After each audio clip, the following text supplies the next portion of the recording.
আসসালামু আলাইকুম ওয়া রাহমাতুল্লাহি ওয়া বারাকাতুহু। ওয়ালাইকুম আসসালাম ওয়া রাহমাতুল্লাহি ওয়া বারাকাতুহু। আল্লাহর রহমতে আপনি ভালোই আছেন শেখ। জি বলেন, আলহামদুলিল্লাহ। জি।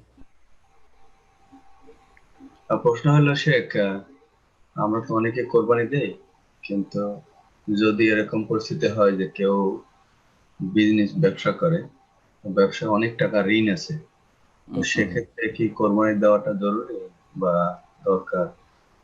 এরকম কিছু এই একটাই প্রশ্ন আছে।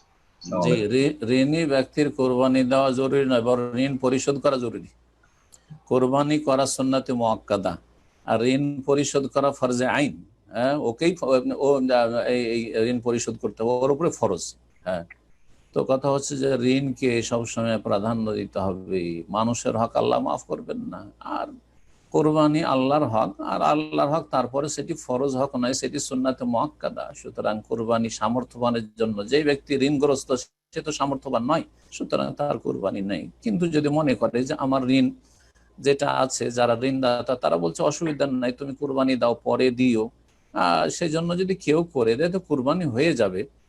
আহ, তবে মনে রাখবেন, যদি দেখা যায় যে যারা ঋণদাতা তারা আপনার কাছে টাকা পয়সা চাইছে, অথবা তাদের দেওয়ার সময় হয়ে গেছে, আপনি দিতে হিমশিম খাচ্ছেন আর এদিকে কোরবানিতে খরচ করছেন না, মোটেই জায়েজ নাই। তখন বলবেন মোটেই জায়েজ না, আপনার জন্য কোরবানি করা জায়েজই না। এদিকে ঋণের বোঝা কাঁধে আছে আর লোকেরা টাকা পয়সা চাইছে, আর আপনি কোরবানি করছেন না, মোটেই জায়েজ নাই। জি, জাযাকুমুল্লাহ।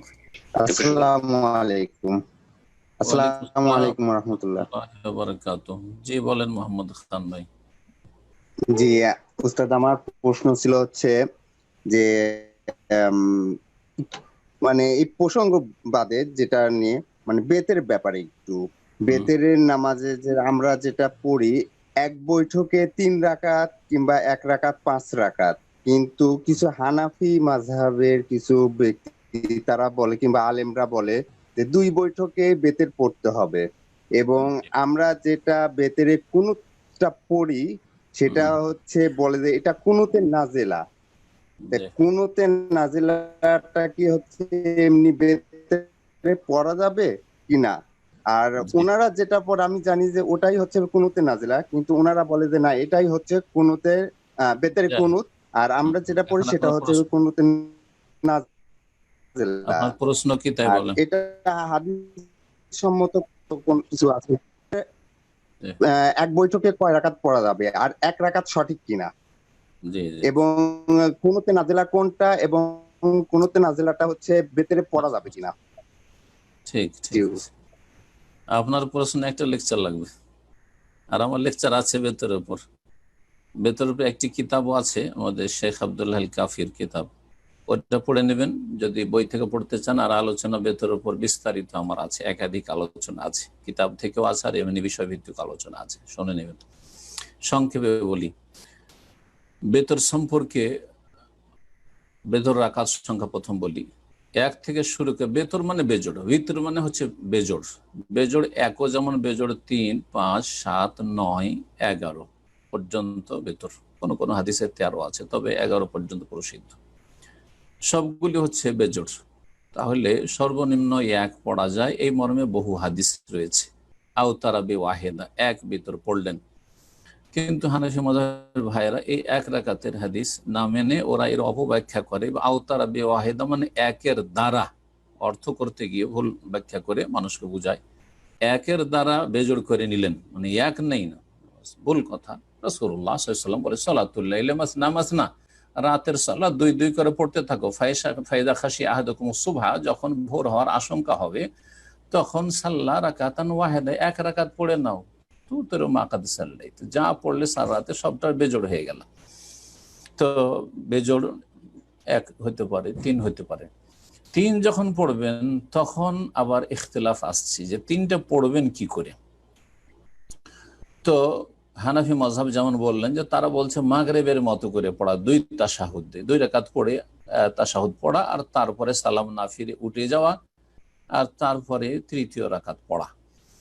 আর কোন যদি তারা পড়ে তো রুকুর আগে পড়ে। তো এইভাবে আর কি। তো এই ক্ষেত্রে কোনত সম্পর্কে বলে দিই, কোনত রুকুর আগেও জায়েজ আছে, রুকুর পরেও জায়েজ আছে। এই ক্ষেত্রে দলিল আছে এই কেউ বলছে যে রুকুর আগে উত্তম, কেউ বলছে রুকুর পরে উত্তম, কিন্তু ইনশাআল্লাহ তাআলা দুটোই জায়েজ আছে। এই ক্ষেত্রে কেউ কারোর উপর আপত্তি করার কোনো প্রয়োজন নেই, যেহেতু দুটোই জায়েজ। বাকি থাকলো 3 রাকাত পড়বেন তো কেমন করে পড়বেন। হানাফি মাযহাব হচ্ছে মাগরিবের মতো করে পড়া। সহিহ হাদিস কি বলছে? সহিহ হাদিস দুটো তরিকা রয়েছে। একটা তরিকা হচ্ছে যে 2 রাকাত পড়ে সালাম ফিরে দেবেন, আর সালাম ফিরে দিয়ে আবার 1 রাকাত পড়বেন। এই আমলটি সৌদি আরবে হারমাইন শরীফাইনে মক্কা মদিনায় যারা রমজান মাসে এসেছেন আর রমজান মাসে এসে তারাবি পড়েছেন, বেতর পড়েছেন, তারা দেখেছেন এইভাবে পড়া হয়। কারণ তখন তো জামাতে হয়, তাহলে বুঝতে পারেন যে ইমাম সাহেবরা মক্কা মদিনার ইমামরা কিভাবে পড়ে। অথবা সৌদি আরবে যারা প্রবাসী হয়ে থেকেছেন বা আরব দেশগুলিতে প্রবাসী হয়ে যারা থেকেছেন তারাও জানেন। তো এইভাবে এখানে আমল রয়েছে। আর একটি আমল, এইটা সহিহ হাদিস দ্বারা প্রমাণিত।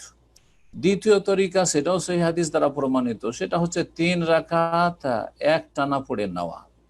1 পড়লেন, 2 পড়লেন, দিয়ে সরাসরি উঠে গেলেন, বৈঠকে বসবেন না, তাশাহুদে বসবেন না, উঠে গেলেন, তৃতীয় রাকাত পড়লেন। 3 রাকাত পড়ে নিয়ে 1 তাশাহুদ পড়লেন, সেখানে তাশাহুদ পড়ে সালাম ফিরলেন। এটাও হাদিস দ্বারা প্রমাণিত। এই আমলটি ভারত, বাংলাদেশ, পাকিস্তানে আহলে হাদিসরা করে থাকে 3 রাকাত পড়লে। আর আবার আরবের মতো আজকাল অনেক মসজিদে হয়ে থাকে। দুটোই আমল আহলে হাদিসরা করে থাকে। তো দুটোই জায়েজ আছে। এখানে কখনো কখনো মসজিদে মাসে 2-1 দিন, এমনকি হারামেও একসাথে 3 রাকাত পড়া হয়, কারণ এটাও যেহেতু সহিহ হাদিস দ্বারা প্রমাণিত। কিন্তু হারমাইন শরীফের মক্কা মদিনায় অথবা অন্য কোনো মসজিদে কখনো মাগরিবের মতো করে পড়া হয় না। কেন পড়া হয় না? কারণ মাগরিবের মতো করে পড়া, 2 রাকাত পড়ে আত্তাহিয়াতে বসা, এই হাদিস, এই মর্মে যে হাদিস রয়েছে সে হাদিসটি জয়ীফ, সে হাদিস হচ্ছে দুর্বল। তো হানাফি মাযহাবের অনেক মাসাইল, বরং বহু মাসাইল জয়ীফ হাদিসের ওপর নির্ভরশীল, জয়ীফ হাদিস নির্ভরশীল। হানাফিদের বড় একজন মুহাদ্দিস ভারতের আল্লামা আব্দুল্লাহ লখনবী, যিনি শারহ বেকায়া খুব বড় কিতাব, হেদায়ের উপরে পরে স্থান, এই কিতাবটি হানাফি মাযহাবের মাদ্রাসাতে পড়া হয়, আলিয়া, কওমি, তারপরে আহলে হাদিস মাদ্রাসাতেও অনেক মাদ্রাসাতে পড়া হয়, আমরাও পড়েছি, পড়িয়েছিও আমি এক সময়। এই কিতাবের ভূমিকাতে লিখেছেন যে হানাফি মাযহাবের ইমামদের বড় মর্যাদা থাকা সত্ত্বেও দুঃখজনক বিষয় হলো যে হানাফি ফিকাতে জয়ীফ আর জাল হাদিস খুব বেশি স্থান পেয়েছে। জয়ীফ আর জাল হাদিস খুব বেশি স্থান পেয়েছে অন্যান্য মাযহাবের তুলনায়। তো মুহাদ্দিস মানুষ ছিলেন, হানাফি মাযহাবের হইলেও, সুতরাং এই হক কথাটি তিনি লিখেছেন। এবং সেই কিতাবের ভূমিকাতে কোন হানাফি আলেম যদি দেখতে চান, উমদাতুর রিআয়া দেখবেন, ওতে ভূমিকাতে এই বিষয়টি রয়েছে। তো কথা হচ্ছে যে তাহলে এইভাবে মাগরিবের মতো করে পড়ার তরিকাটা হচ্ছে জয়ীফ। তারপরেও কোনো ক্ষেত্রে বাড়াবাড়ি করতে যাবেন না, তারা তাদের মতো করছে, ভালোভাবে সঠিকটা বোঝাবার চেষ্টা করুন, আর বেশি বাড়াবাড়ি করা প্রয়োজন নেই। আপনাদের নামাজ বাতিল আর এই সেই সব বলতে যাবেন না, সব বলতে যাবেন না। আল্লাহ ভালো জানেন তাদের সেটা কবুল হবে কি হবে না। যদি জানার সুযোগ না হয়ে থাকে, স্পষ্ট না হয়ে থাকে, বা জানার সুযোগ হয়েছে কিন্তু বিষয়টি স্পষ্ট হয়নি, ক্লিয়ার হয়নি, তো আল্লাহ কবুল করতে পারেন। কিন্তু যদি কেউ হটকারিতা দেখায় সহিহ হাদিসের সামনে, তো নাও কবুল হইতে পারে। কিন্তু এসব কথা আমরা সাধারণ মানুষ অনেকে বলে থাকি অল্প বিদ্যা নিয়ে, যে বাতিল বাতিল না, এত বাতিল টাতিল বলতে যাবেন না। নিজে সহিটার উপর আমল করেন এবং সহির দাওয়াত দিতে থাকেন। আল্লাহ যেন তৌফিক দান করেন। কুনুত দুটোই জায়েজ রয়েছে। আল্লাহুম্মা হদিনি ফিমান হাদাইত ওয়া আফিনি ফিমান আফাইত, এটিও জায়েজ রয়েছে। আল্লাহুম্মা ইন্না নাস্তাইনুকা ওয়া নাস্তাগফিরুকা, সেটাও জায়েজ রয়েছে। দুটোকে জমা করাও জায়েজ রয়েছে।